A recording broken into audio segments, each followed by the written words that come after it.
यसरी हेर्दा पूर्वी तराईमा यसरी भारतबाट केन्द्रीय बस्तीबाट बस्ती सर्दै आउने क्रममा स्वत जात व्यवस्था पनि सँगै आयो। त्यसकारणले गर्दा नेपालको मधेसी समुदायभित्र रहेको जात व्यवस्था पारी भारतको जात व्यवस्थासँग ठ्याक्कै मिल्छ। यता पनि पासवान हुन्छ, त्यता पनि पासवान हुन्छ, यता पनि यादव हुन्छ, त्यता पनि यादव हुन्छ, यता पनि राजपूत हुन्छ, त्यता पनि राजपूत हुन्छ, यता पनि ब्राह्मण हुन्छ, तिरहुतिया ब्राह्मण भन्छन् उनीहरूलाई, ब्राह्मण हुन्छ, उता पनि ब्राह्मण हुन्छ। यो तराई खण्ड सकियो। अब बागमती उपत्यकामा जाउँ। बागमती उपत्यकामा 2000 वर्ष अगाडि यहाँ 32 पुस्तासम्म शासन गर्ने किराँतहरूको शासन थियो। किराँतहरू मुन्दुम परम्पराका हुन्, जसरी हिन्दूहरू वेद परम्पराका हुन्, इस्लामहरू जसरी कुरान परम्पराका हुन्। त्यसै गरी एउटा बेग्लै सभ्यता हो किराँत भनेको, जस्तो मुन्दुम परम्परा। उनीहरू संस्कार गर्दा पनि मुन्दुममा गर्छन्, मुन्दुम गाउँछन्। उनीहरू जीवन दृष्टि, पृथ्वीको उत्पत्ति, मान्छेको उत्पत्ति, मानिसहरूको आपसी सम्बन्ध, हर चिजको बारेमा मुन्दुममा बेग्लै व्याख्या छ। त्यहाँभित्र जात प्रथा जस्तो केही पनि चिज छैन। किराँतको हुन् भन्यो भने अहिलेका राई, लिम्बू, सुनुवार तिनै हुन्। 171 ईस्वी सम्बतको 171 देखि 200 को बीचमा बागमती उपत्यकामा भारतको वैशालीबाट आएका हिन्दू लिच्छवीहरूले आक्रमण गरे र किराँतहरू हारे। किराँतहरू हारिसकेपछि उनीहरूलाई लखेटियो र जो किसानको रूपमा थिए किराँतहरू, उनीहरू जमिनसँग जोडिएको हुनाले उनीहरू त भागेनन्। किन जमिनसँग जोडिएको किसान कहीँ पनि भाग्दैन, उसको निम्ति जो शासक भए पनि धेरै फरक पर्दैन। तिनै नभागेका किराँतहरू नै हुन् अहिलेका ज्यापुहरू, नेवारभित्रका ज्यापुहरू। र जो किराँतहरू भागे उनीहरू बनेपामा गएर 13 महिनासम्म बसेर फेरि फर्किन सकिन्छ कि भनेर प्रयत्न गरे। त्यसपछि पनि नसकेपछि उनीहरूलाई त्यहाँबाट लखटेर तामाकोशी कटाइयो पूर्वतिर।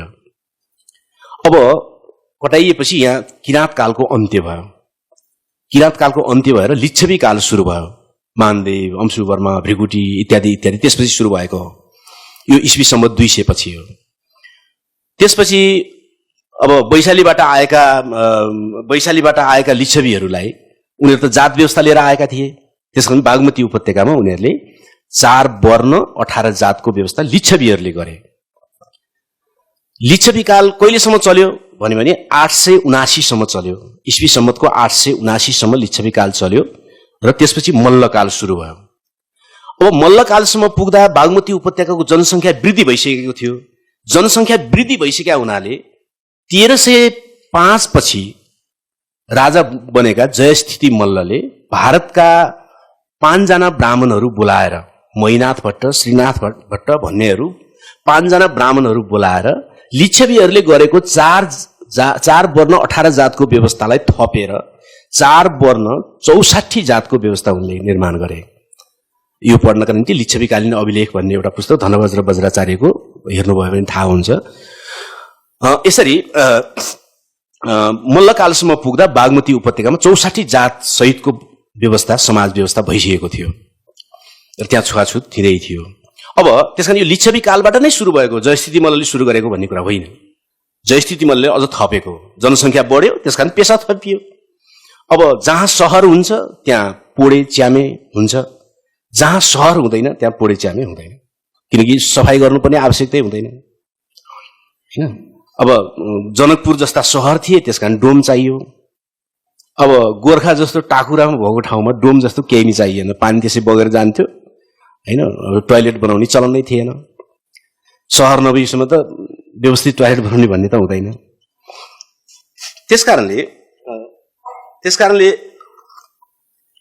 यो बागमती उपत्यकाको जात व्यवस्था यसरी मल्लकालसम्म जाँदा कुन भित्र छ त भन्यो भने नेवार भित्रको हो। किन बागमती उपत्यकामाको मूल जाति भनेको किराँत हुँदै किराँतमा अरू थपिँदै यहाँ नेवार जाति जो निर्माण भएको छ, त्यो नेवार जाति भित्र चाहिँ यस प्रकारको वर्ण व्यवस्था छ। अब अर्को यो फेरि 4 वर्ण 36 जात वाला कहाँबाट आयो? यो त फेरि अर्कै छ यहाँ त कुरा हैन। यसको कथा चाहिँ अलिकति भन्नुपर्छ। नेपालको जब कर्णाली क्षेत्रदेखि डोटी क्षेत्रसम्म त्यो डोटेली सभ्यताको ठाउँ हो। काठमाडौँको नाम पनि डोटेली भाषामा राखेको हो। काठमाडौँ, माडौँ भनेको मन्दिर वा थान हो, काठ भनेको काठ भइहाल्यो। यो गोरखनाथको मन्दिरलाई काष्ठमण्डप भन्थे, डोटेली भाषामा भन्दाखेरि काठमाडौँ, माडौँ भनेको मन्दिर। यो डोटेली भाषामा राखेको नाम हो। त्यसैले डोटेली सभ्यता र जुन्ली सभ्यता त्यति बेला निकै अगाडि बढेको थियो। र पश्चिम नेपालमा दुई थरी मानिसहरू छन्। एउटा चाहिँ युरोपबाट मध्य एसियाको ककेसस भ्याली हुँदै केही हजार वर्ष बिताएर मानसरोवर हुँदै गंगा मैदानसम्म फैलिएको खस जाति छ एउटा, जसको तीनटा विशेषता थियो। एउटा मतवाली थियो, त्यो मतवाली भनेको जाँड रक्सी खाने, अर्को प्रकृति पूजक वा आफ्नो मष्टो पूजा गर्ने, 12 भाइ मष्टो हुन्छन्, 9 बहिनी हुन्छन् तिनका, र 48वटा त्यसका प्रवर हुन्छन्। मष्टो पूजा गर्ने, हिन्दू देवी देवता पूजा नगर्ने, अर्को जात व्यवस्था नभएको, यो तीनटा विशेषता भएको खसहरू ईस्वी सम्वतको 200 तिर नै जुम्लादेखि डोटीसम्म आएर बसोबास गरिसकेको इतिहासकारहरू बताउँछन्। र उनीहरूभित्र जात व्यवस्था थिएन। र शंकराचार्यले, भारतका शंकराचार्यले 5औं शताब्दीमा पश्चिमी नेपाल हुँदै मानसरोवरसम्मको यात्रा गरे। त्यो यात्रा गर्ने क्रम सँगसँगै उनले हिन्दू मत त्यहाँ प्रचार गरे। त्यसबाहेक पश्चिम नेपालको विशेष त भेरी नदी काटेर पश्चिमतिर गइसकेपछि पश्चिम नेपालका मानिसहरू त्यति बेलादेखि, त्योभन्दा अगाडिदेखि नै भारतमा मुगलहरूको, ताजमहल बनाउनेहरूको, मुगलहरूको शासन हुँदाखेरि पनि त्यहाँ काम गर्न जाने चलन थियो। मुगलहरूको देश भएको हुनाले त्यसलाई मुगलान भनिन्थ्यो त्यति बेला। मुगलानी भन्ने शब्द त्यहीँबाट आएको। हिन्दूहरू बसेको ठाउँलाई हिन्दुस्तान भने जस्तो मुगलहरूले शासन गरेको ठाउँलाई मुगलान भनिन्थ्यो। त्यति बेलादेखि नै उनीहरू त्यहाँ जान्थे, नेपालीहरू त्यहाँ जान्थे। र त्यो बेला त्यतातिरको हिन्दूबाट अलिअलि प्रभावित त थिए, तर हिन्दूकरण त्यो समाज खस समाज भइसकेको थिएन। 10औं शताब्दीपछि इरानका नादिर शाह लगायतका थुप्रै मुसलमानहरूले पटक पटक भारतमा आक्रमण गरे। तपाईहरुले दिल्ली जानुभयो भने दिल्लीमा लाल किला भन्ने एउटा ठाउँ छ। लाल किलामा हरेक साँझ दिल्ली 14 पटक ध्वस्त भएको नाटक देखाइन्छ। 14 पटक ध्वस्त गरेको थिए भनेर भनिन्छ दिल्लीलाई। यसरी पटक पटक 10औं शताब्दीपछि त्यो करिबन 14औं शताब्दीसम्म इरानी मुसलमानहरूको आक्रमणमा परेको कारणले त्यहाँका हिन्दू राजाहरू, हिन्दू सेनापतिहरू र माथिल्लो वर्गका मान्छेहरू चाहिँ अलिकति उपयुक्त जमिनको खोजीमा क्रमशः उनीहरू पहाडतिर सर्न थाले र सर्ने क्रममा पश्चिमको कुमाऊ गढवाल हुँदै सतलज नदी तरेर अहिलेको महाकाली नदी तरेर बिस्तारै नेपालको खस साम्राज्य भएका राज्यहरूसम्म उनीहरू आइपुगे र ती वैदिक आर्यहरू थिए, वेद रचना गरेर आएका आर्यहरू हो। उनीहरूले अनि खसहरूसँग मिलेर जात व्यवस्था निर्माण गरेको देखिन्छ। अब अहिले त एउटा जाति बन्न पुग्यो। अब खस आर्य भन्ने एउटै, यो खस आर्यमा खस हाँगाको कुन हो, वैदिक आर्य हाँगाको कुन हो भनेर चिन्नका निम्ति चाहिँ त्यसले कुल देवता के पूजा गर्छ भनेर हेर्नुपर्छ। जसले हिन्दू देवी देवतालाई कुल देवता पूजा गर्छ त्यो वैदिक आर्य शाखाको हो। जसले चाहिँ मष्टो पूजा गर्दछ त्यो चाहिँ खस शाखाको हो भनेर बुझ्नुपर्छ। यसरी त्यहाँ जात व्यवस्था यसरी सुरु भयो। जात व्यवस्था सुरु भइसकेपछि त्यो काठमाडौँकोसँग पनि मिल्दैन थियो, त्यो तराईकोसँग पनि मिल्दैन थियो। किन पहाडमा कामी छ, तराईमा चाहिँ मधेसी समुदायमा लोहार छ। लोहार चाहिँ छुवाछुत भित्र पर्दैन, पहाडमा मात्रै पर्छ भनेपछि फरक भयो। अब त्यसपछि त्यो पश्चिमी नेपालको खस आर्य राज्यहरू जति जति फैलिँदै फैलिँदै पूर्वतिर आए, पूर्वमा त्यो अन्तिममा कहाँसम्म पुग्यो भने पूर्वमा त्यो विजयपुरसम्म पुग्यो, धरानको विजयपुरसम्म सेनवंशीय राज्य पाल्पाबाट फैलिँदै अर्को चाहिँ नुवाकोटसम्म बेलकोटसम्म आइपुग्यो। र जुन जुन ठाउँमा ती हिन्दू राज्यहरू निर्माण भए त्यो ठाउँमा जात व्यवस्थामा आधारित समाज निर्माण भएको थियो। यति भएपछि तीनवटा दिशाबाट तीनवटा समयमा प्रवेश गरेको कुरा प्रष्ट हुन्छ। त्यसपछि पृथ्वीनारायण शाहले जब नेपाललाई एउटै बनाउने, आफ्नो राज्य अन्तर्गत लिएर जाने भनिसकेपछि सिङ्गो नेपाल, अहिलेको नेपालमा पृथ्वीनारायण शाहको राज्य सुरु भएपछि अथवा काठमाडौँको नोल्छे दरबारबाट, नोल्छे दरबार भनेको हनुमान ढोकाको त्यो सेतो दरबारलाई अहिले भत्कियो, त्यसलाई नोल्छे दरबार भनिन्थ्यो त्यति बेला। नोल्छे दरबारबाट सिङ्गो नेपालमा राजकाज सुरु भइसकेपछि के भयो त भने वर्ण व्यवस्था वा जात व्यवस्था भनेको पत्तै नपाएको लिम्बूले पनि जात व्यवस्था मान्नुपर्ने गराइयो। त्यहाँबाट सुरु भयो। किन यो त हिन्दूहरूको बीचमा मात्रै थियो, नेवारहरूको बीचमा मात्रै थियो, मधेसभित्र पनि हिन्दूहरूको बीचमा मात्रै थियो जात व्यवस्था त। तर पृथ्वीनारायण शाहको राज्य सुरु भएपछि सबैले हिन्दूले पनि गैर हिन्दूले पनि सबैले जात व्यवस्थालाई मान्नुपर्ने भयो। यो विस्तार भयो, वात्तै विस्तार भयो। अब अन्तिम यो हिस्ट्रीको अन्तिम पोइन्ट भन्दैछु। त्यो के त भने जङ्गबहादुरको पालामा आइसकेपछि, जो सुरेन्द्र विक्रम त्यति बेला राजा थिए, जङ्गबहादुरको पालामा आइसकेपछि यो जात व्यवस्थालाई कानुनी रूप दिइयो। त्यो बेलासम्म प्रथाको रूपमा थियो, स्वत बुझिने प्रथाको रूपमा मात्रै थियो। जङ्गबहादुरको पालामा आइसकेपछि चाहिँ त्यसलाई कानुनी रूप दियो। र मेरो अनुरोध तपाईहरुसँग के हुन्छ, तपाईहरु युवा पुस्ताको साथीहरु भएको हुनाले भने तपाईहरुसँग एउटा पुस्तक हरेक युनिभर्सिटीले लुकाएर राखेको छ, पढ्न नदिइकन लुकाएर राखेको छ। त्यो पुस्तकको नाम हो 1910 मा प्रकाशित पहिलो मुलुकी ऐन। त्यो किन लुकाइएको छ त? कुनै कोर्स बुकमा त्यसलाई पढाइदैन, कुनै पुस्तकालय भित्र पनि त्यसलाई देखिने ठाउँमा राखिदैन र त्यसलाई लुकाइएको छ। किन लुकाइएको छ त त्यो भने त्यो पुस्तक नै आजसम्मको नेपाली समाजको विभेद र असमानतालाई व्यवस्थित गरेर निर्माण गर्ने पुस्तक थियो। त्यसकारण सबैले त्यो पुस्तक फुर्सद निकालेर पढ्नु जरुरी छ। अहिलेसम्म निस्केका ऐनहरुमध्ये साह्रै नै मेहनत गरेर लेखेको ऐन त्यही मात्र पाउँछु म चाहिँ। त्यसमा के समेत लेखिएको छ भने कुन जातले कुन जातको जुठो खानुपर्ने पनि लेखिएको छ, किटान गरेर लेखिएको छ।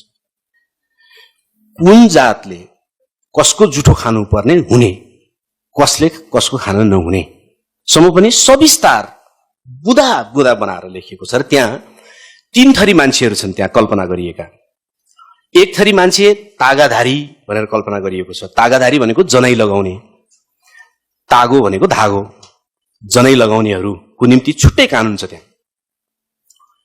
अर्को थरी मतवाली भन्ने छ। मतवाली भित्र दुई ठाउँमा बाँडिएको छ, एउटा मासिन्या मतवाली, अर्को नमासिन्या मतवाली। मासिन्या मतवाली भनेको के हो भने त्यसलाई मासे पनि हुने, त्यसलाई मृत्युदण्ड दिन पाइने, त्यसलाई किनबेच गरेर कमारो बनाउन पाइने, कुनै कानुन नलाग्ने। तामाङ लगायतका समुदायहरू जनजातिहरू मासिन्या भित्र राखियो। त्यसपछि नमासिन्या मतवाली भित्र को राखियो त भने पृथ्वीनारायण शाहलाई युद्ध जित्नलाई सहयोग जसले गरेका थिए त्यतिलाई राखियो, र जसले सम्झौता गरेका थिए त्यतिलाई राखियो।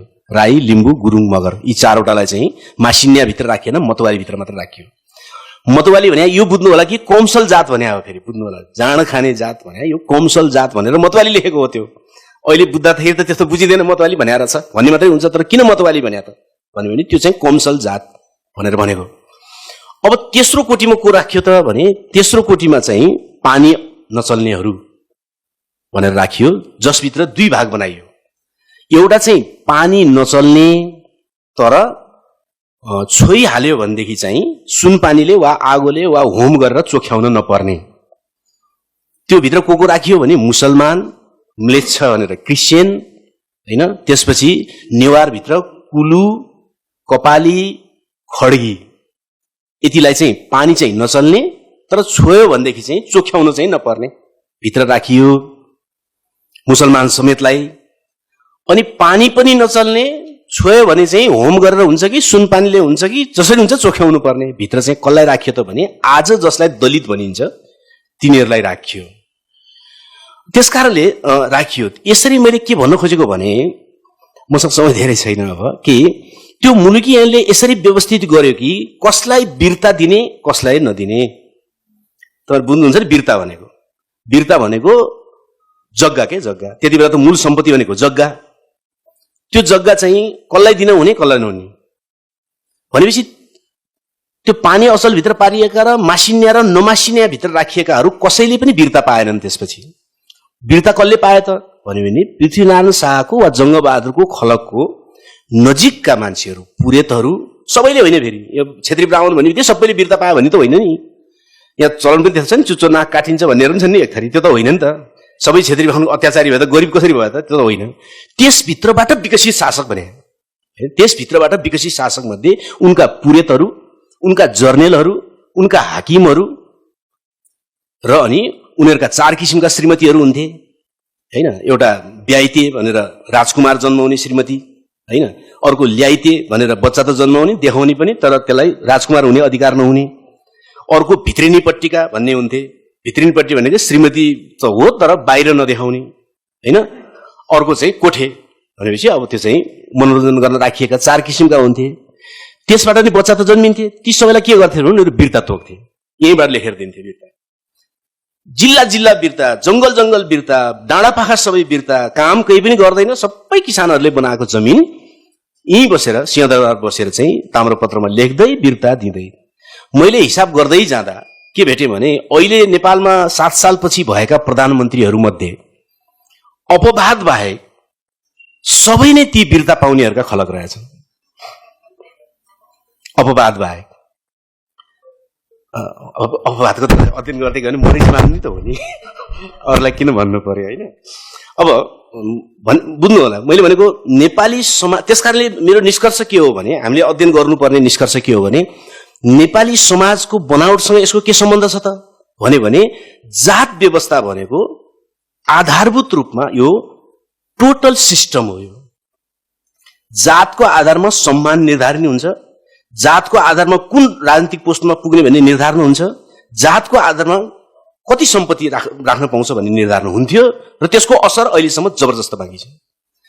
र नयाँ कुरा म थप्न चाहन्छु, त्यो के भने यति 3टा कुरा मात्रै होइन, सौन्दर्य मूल्य पनि जातको आधारमा किटान हुन्छ।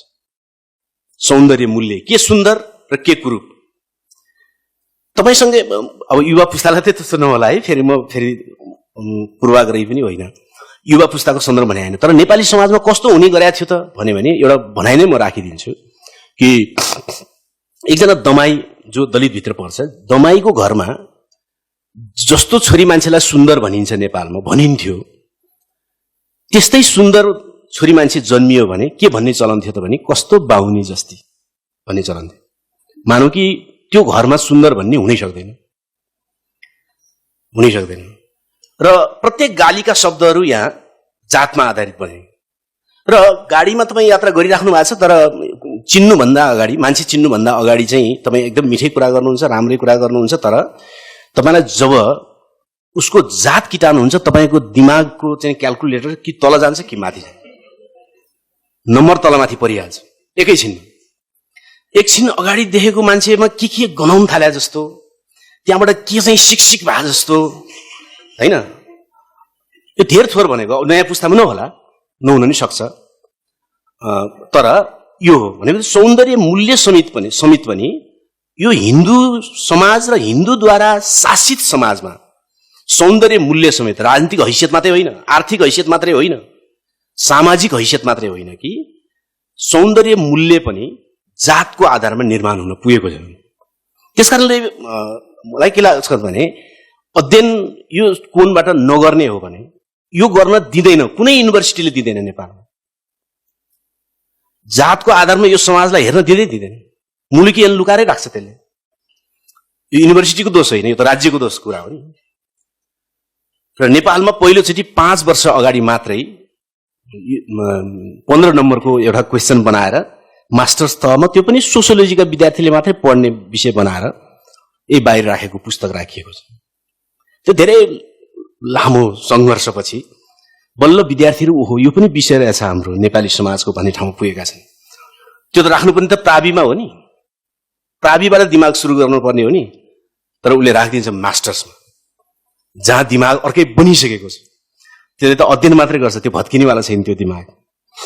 त्यसकारणले मेरो समग्रमा अन्तिममा म यति मात्र राखौँ कि यो जात व्यवस्था नै नेपाली समाजको समाज व्यवस्था हो र वर्गको निर्माणको आधारभूत तत्त्व यही नै हो। यहाँको क्लास निर्माणको आधारभूत मुख्य कुरा के हो भने जात व्यवस्था। र भारतका एकजना राम मनोहर लोहिया भन्नेले एक ठाउँमा लेख्नु भएको छ कि हिन्दू समाज कस्तो छ भने माथि बस्नेले आफूभन्दा तल बस्नेलाई थिच्छ, तल बस्नेले आफूभन्दा तल बस्नेलाई थिच्छ, थिच्दै जाँदा जो चाहिँ धरतीमै गाडिएको छ उसले चाहिँ कसलाई थिच्ने भनेर मान्छे खोज्न थाल्छ, मासतिर फर्केर हेर्दैन हैन। हिन्दू समाज मान्छेहरू धेरै भन्दछन् यो छुवाछुत भनेको दलितहरू माथि मात्रै हुन्छ, त्यो पनि सत्य होइन। छुवाछुत नहुने, भेदभाव नहुने भनेको हिन्दू समाजै हुँदैन। पानी नै नचल्ने स्तरको, दाल मात्रै नचल्ने स्तरको, भात मात्रै नचल्ने स्तरको, पिँढीमा मात्रै बस्नुपर्ने, भित्र जान नपाउने स्तरको विविध प्रकार चाहिँ, तर विभेद नभएको भन्ने चाहिँ हिन्दू समाज हुँदैन। पूर्वीय ब्राह्मणले जैसीलाई विभेद गर्छ, जैसीले झर्रो छेत्रीलाई विभेद गर्छ, झर्रो छेत्रीले छेत्रीलाई विभेद गर्छ, छेत्रीले घरती छेत्रीलाई विभेद गर्छ। त्यसरी तहगत हुन्छ। त्यो किन गरे त भने जङ्गबहादुरले लेखिदिएकै छ, गर्नै पर्छ, नगरी त कानुन लागिहाल्थ्यो नि। एउटै सजायमा ब्राह्मणले 3 रुपियाँ तिरे पुग्थ्यो, दलितलाई शङ्खमूलमा लगाएर काटिन्थ्यो। त कानुनै छ त। कानुन बनाएर सेना लगाएर जबरजस्ती प्रशिक्षित गरेपछि नहुने कुरा थिएन, त स्वाभाविक बन्यो त। त्यसकारणले यो कुनै सांस्कृतिक समस्या मात्रै होइन, यो समग्रमा अर्थ राजनीतिक व्यवस्था हो। र यो नभत्किने हो भने हुनेवाला के छ त भने जसले जङ्गबहादुरले वीरता दिएको थियो जसको खलकलाई, तिनीहरू सबै आजका अब पुँजीपति हुनेवाला छन्। जुनले मासिन्ने नमासिने, पानी चल्ने नचल्नेहरू जो तल पारिएका थिए, त्यसको सबै खलक चाहिँ अब मजदुर हुनेवाला छन्। र 3500 वर्ष अगाडि सुरु भएको यो दलन पुँजीवादी युगमा पनि जारी रहनेवाला छ। मैले सकेँ।